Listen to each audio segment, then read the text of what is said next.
On the morning of March 4th, 2021, in the quiet Missouri town of Callington, everything changed with a single, eerie 911 call. I need help. There's something wrong with my brother. He's not responding. There's blood. The voice was that of Melanie Blake, a high school English teacher. Her twin brother, Mark Blake, hadn't shown up to work, hadn't answered her calls. She had gone to check on him. What she found would scar her forever. Mark was sitting upright on his living room couch. His eyes were wide open, glassy. Blood trickled from his ears and nostrils, but there were no wounds, no broken furniture, no overturned lamps, no signs of struggle. Just stillness. The dog, a golden retriever named Toby, lay whimpering under the table, and on the coffee table sat a white envelope with one word, handwritten in shaky black ink. Inside the envelope was a single typed page. No signature, no fingerprints. It read, "What you see is justice.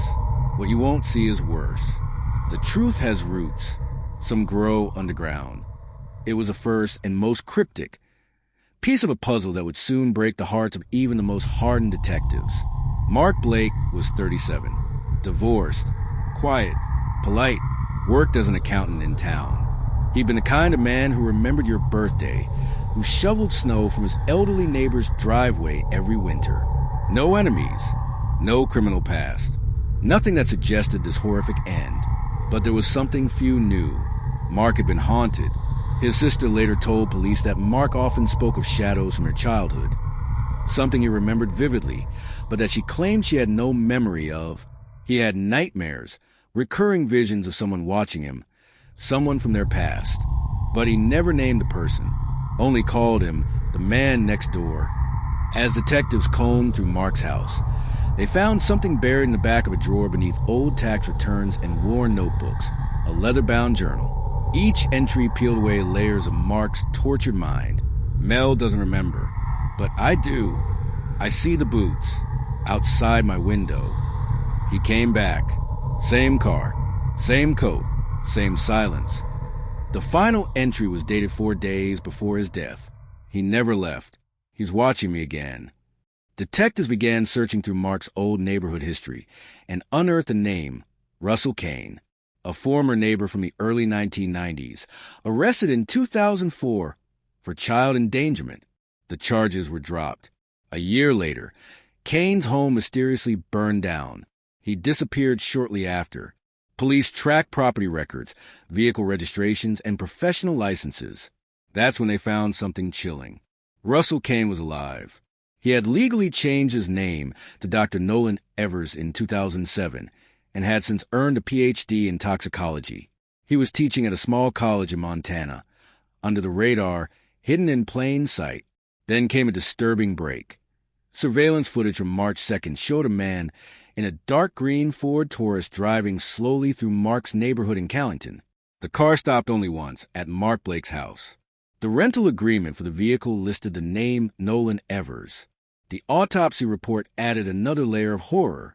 Mark had died from a rare neurotoxin, aconitine, also known as wolfsbane, nearly impossible to trace, extremely painful, and someone had dosed it perfectly. Investigators obtained a warrant for Dr. Evers, Kane's home and workplace. Inside a locked cabinet in his garage was a handwritten ledger. Each page had a name, a date, and a single word beside it, silenced. Mark Blake was number 3. Number 4, Melanie Blake. She had no idea. As detectives raced to warn Melanie, they made a grim discovery. She hadn't shown up to school in 2 days. Her phone had gone dead. She hadn't answered messages from friends or her boyfriend. Her apartment was empty. Her car was still in the parking lot. A neighbor said she had seen Melanie leaving late at night on March 6th with a tall man in a gray coat, someone she didn't recognize. She looked nervous, uncomfortable. She hadn't been seen since. Back at Kane's property, investigators discovered something that would bring several of them to tears. In the attic, hidden under insulation and old teaching supplies, they found a sealed box labeled Loose Ends. Inside were 9 photographs, each labeled with a name and year. Each person now confirmed deceased, though none of their deaths had previously been ruled suspicious. But photo number 10 was blank. Underneath it, written in delicate pen, to be developed MB. That wasn't Mark Blake. It was Melanie Blake. Authorities launched a nationwide manhunt for Kane. On April 9th, he was found sitting in a library parking lot in Spokane, Washington, calm, reading a book of poetry. When asked why he did it, Kane reportedly smiled and said, "I gave them clarity. That's more than the world ever gave me." At the time of his arrest, Kane had in his possession 2 burner phones, 5 SIM cards, a vial of powdered aconitine, and an Amtrak ticket for Los Angeles. But no sign of Melanie Blake. To this day, her whereabouts remain unknown. Was she still alive? Or had Kane silenced her, too? One final clue was found scrawled on the back of the journal investigators took from Kane's home. A riddle. Some gardens are planted in daylight, but others buried beneath frost. Look to where the twins split paths. Only one ever got lost. What that meant, no one could say for certain. But detectives believed the horror Kane left behind was far from over. And the worst part? Melanie Blake had vanished without a trace. No credit card activity. No phone signals. No messages. No body. 3 weeks had passed since her last sighting. Stepping into the shadows beside a tall man in a gray coat. That man, now confirmed to be Russell Kane, alias Dr. Nolan Evers, sat in a cold interrogation room, wrists shackled, eyes vacant. When asked directly, "Where's Melanie Blake?" Kane responded with a flat voice, "She's not where you think she is." That was all he would say. No remorse. No emotion. As Kane was transferred to federal custody on multiple charges, murder, attempted murder, unlawful use of toxins, detectives returned his Montana home for a deeper sweep. This time, they brought forensic geologists, scent dogs, and digital analysts. They weren't just looking for evidence. They were searching for Melanie. What they uncovered was a hidden crawl space beneath the house. Inside, the walls were covered in old maps, not of towns, not of streets, but of forests, trails, abandoned mines, isolated burial sites.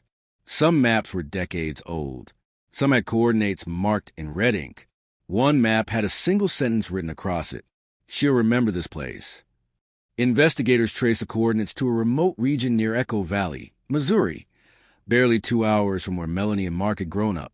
When teams arrived, they found nothing at first, just trees, wind, silence. But 50 yards beyond the trailhead, something broke that silence. A shallow mound. Unearthed, it revealed no human remains but a doll. Its face was painted with lipstick. The name Mel was stitched into the dress. Beneath the doll was a metal tin. Inside, photos of Melanie at age 7. Photos no one had ever seen before. Some showed her in a schoolyard, others in a basement.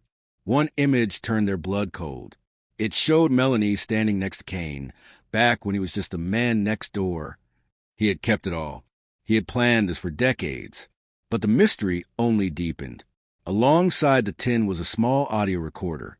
When detectives played it back, the static gave way to Melanie's voice, shaky but strong. "If someone finds this, please listen. My name is Melanie Blake. I'm alive, or I was as of March 7th. He's not who you think. He's not just a man. He's an architect of pain, of silence. He built this from the moment I forgot him." Her breathing quickens. I remember now. All of it. The room, the songs, the smell of metal. He said I would remember when it was too late. She pauses, then whispers. He has another name. Not Evers. Not Kane. Check the files. He was one of them. He worked with... The tape cuts out. The forensic team rushed the recorder to the lab.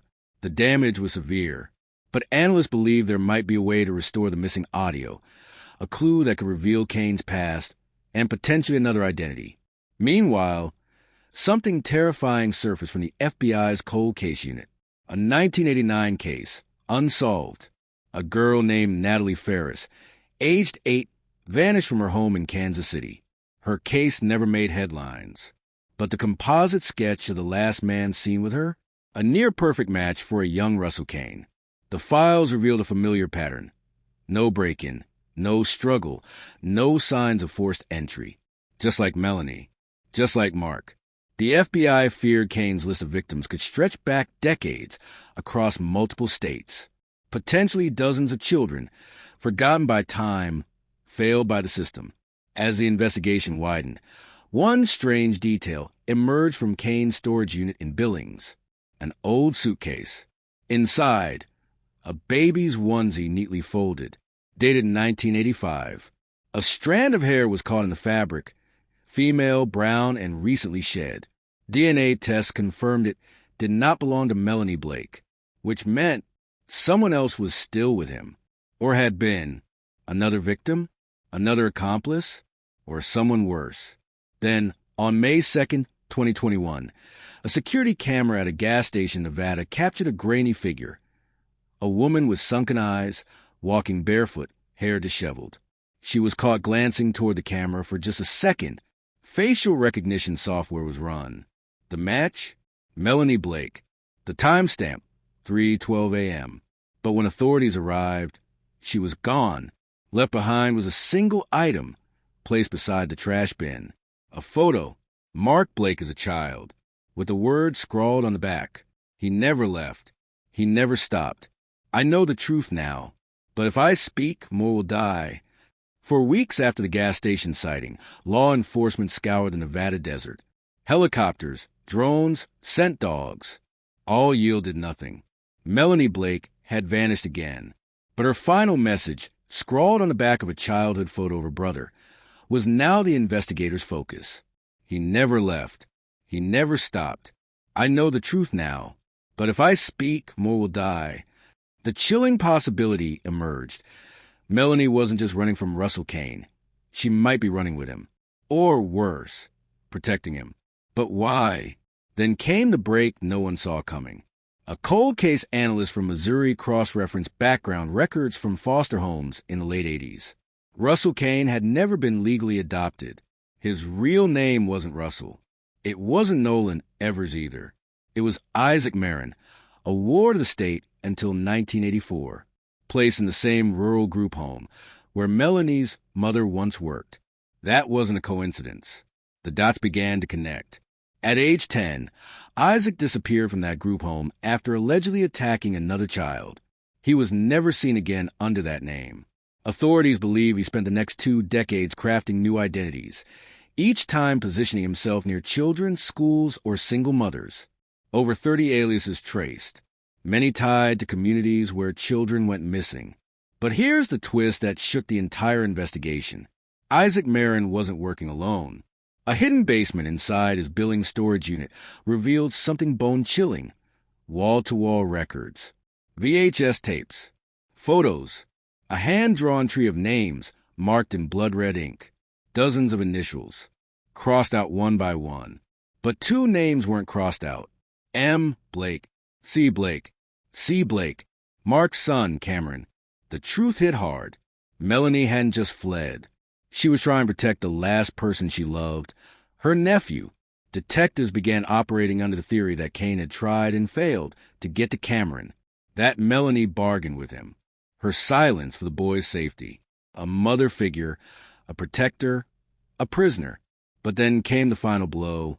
On June 19th, 2021, Melanie's voice returned through a voicemail left on her sister-in-law's burner phone, likely stolen from a hospital. Her voice was faint, strained, but clear. Tell Mark, I kept my promise. He's safe. But the others, you need to find them. He kept them underground. East Ridge. He called it the Orchard. You'll know it when you see the trees. It took search teams 5 days to find the orchard. Buried beneath the roots of gnarled oaks in Archer County, Texas, they uncovered 6 shallow graves, each with a handmade wooden marker, each with name carved and a single date of death. The earliest, 1991. The latest, 2019. DNA confirmed what everyone feared. These were Kane's forgotten victims, children all under age 12. Some had been reported missing. Others never were. And in the center of the orchard, nailed to a tree, was the final marker. For her silence, that grave was empty. To this day, Melanie Blake has never been found. Neither has her body. Russell Kane, Isaac Marin, was sentenced to life without parole, convicted on 12 counts of homicide, conspiracy, and child endangerment. But many believe his true body count could be far higher. In a rare statement, Chief Investigator Thomas Bell said, "In my 30 years of law enforcement, I've never encountered a case that crushed us the way this one did. Melanie gave everything, and we still couldn't bring her home." Mark Blake now raises Cameron alone. In his front hallway, there's a frame, no photo inside, just a handwritten note. It reads, "I remembered, Mark, every second. That's how I stayed alive. I love you. Thank you for watching Killer Truth. If this story disturbed you, haunted you, or made you pause, share it. These aren't just stories. These are people, and some of them still haven't been found."